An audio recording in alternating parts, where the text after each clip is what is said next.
Oi, gente, bem-vindos aqui ao canal. Eu quero falar desse livro Missão Carbúnculo, escrito por Gustavo Rosseb, publicado pela editora Jangada. Mas antes de falar deste livro, sem dar muito spoiler, né? Eu quero apresentar o autor. Eu tive a sorte de recebê-lo como meu amigo já, né? A gente se acompanha aí nas histórias já tem um tempo. Eu consegui trazê-lo no colégio que eu trabalho, quando nós lemos o Oitavo Vilarejo e descobri muito desse trabalho de pesquisa, sabe? Muito dedicado do Gustavo, de pegar essas histórias do nosso país, essas histórias ditas como de terror ou só histórias folclóricas, que são lidas e relidas de maneiras mil diferentes por cada canto do nosso país. Ele conseguiu amarrar essas leituras de uma forma que ele montou uma trilogia linda, maravilhosa, uma aventura que, olha, de tirar o chapéu. O Oitavo Vilarejo, A Guardiã de Muraquitãs e A Carruagem da Morte, que já foram resenhados aqui no canal. Eu vou deixar o box de informações, tudo até inclusive onde você pode encontrar as redes sociais do autor, e ele é um cara super aberto. Tenho certeza que naquela correria que ele vive, ele vai dar uma resposta para o teu comentário, para uma pergunta que você tenha. Enfim, o Gustavo, ele abriu e conseguiu tirar algumas pontas da trilogia do Tibor Lobato e abriu essa história maravilhosa, inclusive com um personagem que aparece em um dos livros. Eu até brinco com ele e falo assim: olha, Gustavo, esse aqui, o Missão Carbúnculo, é um spin-off da trilogia, né, do Tibor Lobato. Deveria ter sido ao contrário, sabia? Ele deveria ter vindo primeiro. Ai, gente, é muito legal. Enfim, vamos falar de Missão Carbúnculo. Nós temos um personagem que ganhou um certo destaque na trilogia e agora ganhou espaço para sua história. Pedro Malazartes, tá? Não muito explorado na trilogia, mas aqui explorado ao máximo. É um personagem muito conhecido pelos leitores brasileiros e muitos acham que ele faz parte da nossa história, do nosso folclore criado aqui. E não é. Muitos países da América Latina, inclusive portugueses também, eles têm histórias de Pedro Malazartes. Ele foi encontrado numa situação muito difícil, abandonado, náufrago no meio do mar, e foi salvo por um dos personagens também dos muitos personagens conhecidos do folclore brasileiro. Então, Pedro Malazartes é salvo por Cosmo, um boto, que se apresenta e diz que vai salvá-lo se ele quiser acompanhar o Cosmo antes de levá-lo para a terra firme. Ele tem que resolver uma situação e ele era um convidado então a ir ao mundo subaquático.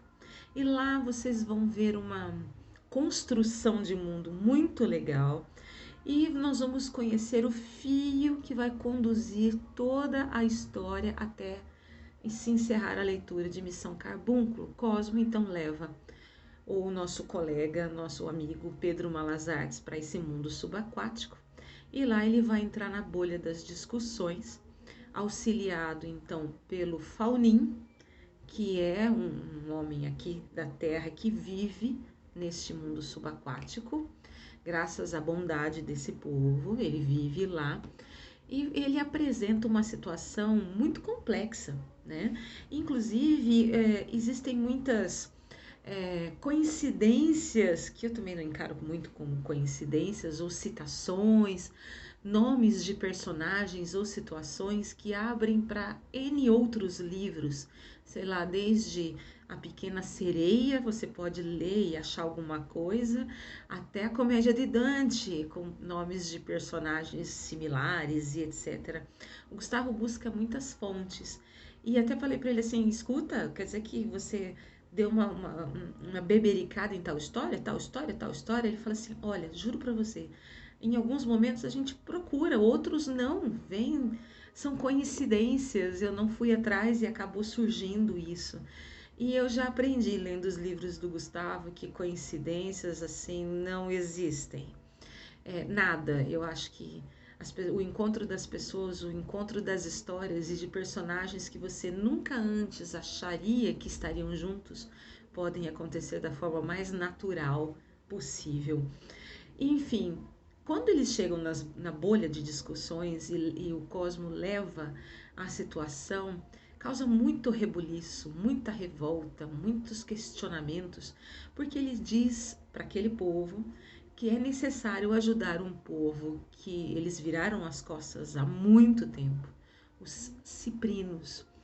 Eles se perderam no meio da história, eles foram isolados, ficaram isolados porque lutaram contra um personagem muito forte, muito difícil das histórias do folclore e tentaram se preservar. E nesse tempo procuraram ajuda do povo subaquático, o povo das águas, e não conseguiram. Se viraram do jeito que puderam, se isolando num lago, e a partir desse momento eles são enganados por este ser aqui, o carbúnculo, que rouba-lhes o conhecimento e toda a sua história e coloca dentro desta pedra, né? E aí o Cosmo, ele fica inconformado e ele sente o medo de que isso se estenda, essa ação se estenda até o povo das águas. E eles têm que tomar uma atitude, e ele não acha certo. O Cosmo é um personagem muito justo. É um boto muito honesto com seus sentimentos, de uma sensibilidade assim admirável. E ninguém o apoia, poucos. Naara e Saara, as sereias, né, o apoiam, Faunim e o próprio Pedro Malazartes. Eles conseguem escapar de uma emboscada que queria impedir essa missão carbúnculo. Eles dois vão para a terra firme e dali muitos outros personagens brotam e vêm para auxiliá-los nessa missão, em que você tem uma guerra de egos, você tem uma guerra entre o certo e o errado, uma demonstração de amizade, mudança de personalidade, principalmente de Pedro Malazartes, que todo mundo sabe que ele é o esperto, ele é o malandrão e que quer tirar vantagem de tudo.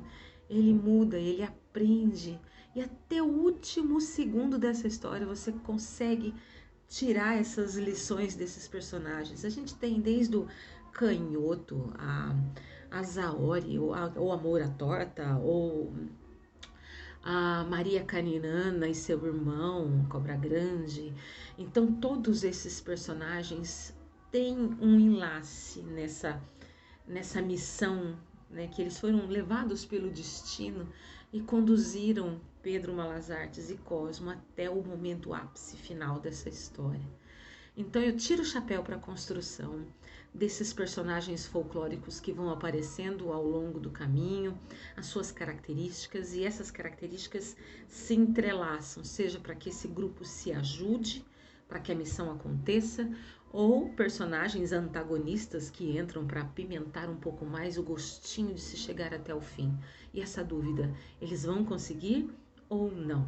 E são histórias maravilhosas que trazem um pouco do que repercute na vida humana, né? Ou até mesmo no nosso contato com a vida aquática.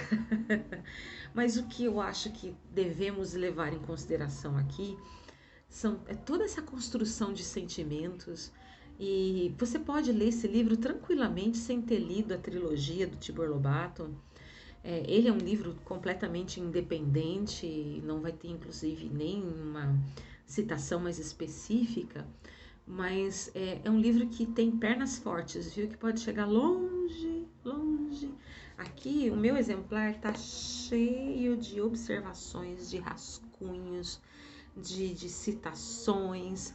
Então você tem a necessidade de saber, será que o ganancioso Pedro Malazartes e o seu amigo Cosmo vão chegar até o final e vão trazer de novo toda a história desse povo que ficou para trás, que recebeu o não e que vai se perder no meio do caminho, e a amizade deles? Pedro Malazartes vai dar uma mudadinha.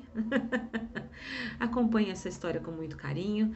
Eu não quero dar muito spoiler, mas aqui você vai beber da fonte do folclore brasileiro de uma forma muito legal, nada maçante, teórico ou colocado como das antigas, não. Com muito ritmo, um vocabulário muito legal para você acompanhar. E se vocês precisam de uma indicação para as turmas, eu acho que aí quinto e sexto ano poderiam ler tranquilamente se eles já fazem um trabalho aí de vocabulário, de construção de texto, é bem legal. Vocês vão fluir assim, tranquilamente. Então, um beijo para vocês. Não esqueçam de olhar o box de informações para que vocês possam entrar em contato com o escritor. Inclusive, no Instagram, ele está fazendo a leitura diária de um capítulo aí, para quem quiser acompanhar, tá bom? Eu acho que ele vai deixar lá no IGTV, aí você pode ir ouvindo a leitura dele, um capítulo por dia, tá? Um beijo. Tchau.